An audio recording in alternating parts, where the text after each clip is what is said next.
ఒక్కొక్కరు నెత్తి మీద 25 ఏళ్ళు, 30 ఏళ్ళు, 40 ఏళ్ళు, 50 ఏళ్ళు, 60 ఏళ్ళు, 70 ఏళ్ళు, 80 ఏళ్ళు, 90 ఏళ్ళు నెత్తి మీద పెట్టుకుని ఊరేగుతా ఇంకా జయం లేకుండా బతకడం ఏంటంటే?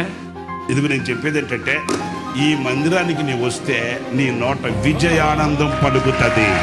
హల్లెలూయా, హల్లెలూయా. విజయ ఉత్సవములతో ఊరేగించుచున్న దేవునికి నీ నోట స్తోత్ర గీతం ఉంటది, స్తుతిగానం ఉంటది, విజయ గీతం ఉంటుంది. నీ గుండెలో విజయ ఆనందం ఉట్టుపడుతుంది. నీ బ్రతుకు సార్థకమవుతుందండి బాబు, సార్థకం. ఆమేన్, హల్లెలూయా. ఎక్కడ ఓడిపోయి, వాడిపోయి, చెడిపోయి, కుదిపోయి, అనర్థాలతో, అపజయాలతో అపజయాల ఓట నెత్తి మీద పెట్టుకుని ఊరేగాల్సిన అవసరమే ఉండదు.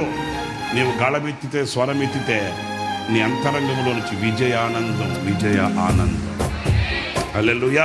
మన ప్రభువైన అయిన యేసుక్రీస్తు మన కొరకై రక్తం చెందించి ఆయన 6 గంటల సేపు 3 మేకుల మధ్య ఎత్తైన శిఖరముపై ఎర్రని రక్తం కార్చి ఆకాశానికి భూమికి మధ్య వేలాడి ఆ పవిత్రమైన పరిశుద్ధమైన రక్తములో మనకు జయాన్ని ఇచ్చాడు. ఏమిచ్చాడు మనకు? నేను లోకాన్ని జయించి ఉన్నాను అన్నాడు. ఆ జయాన్ని ఆయన ఈ ఆలయంలో దాచిపెట్టాడు. హల్లెలూయా. ఇది విజయాలయం, విజయాలయం. అందుకే నా మందిరములో నేను మిమ్మల్ని, అందరూ చెప్పండి, నా మందిరములో నేను మిమ్మల్ని ఏం చేస్తాడంట? ఆనందింప చేస్తాడంట.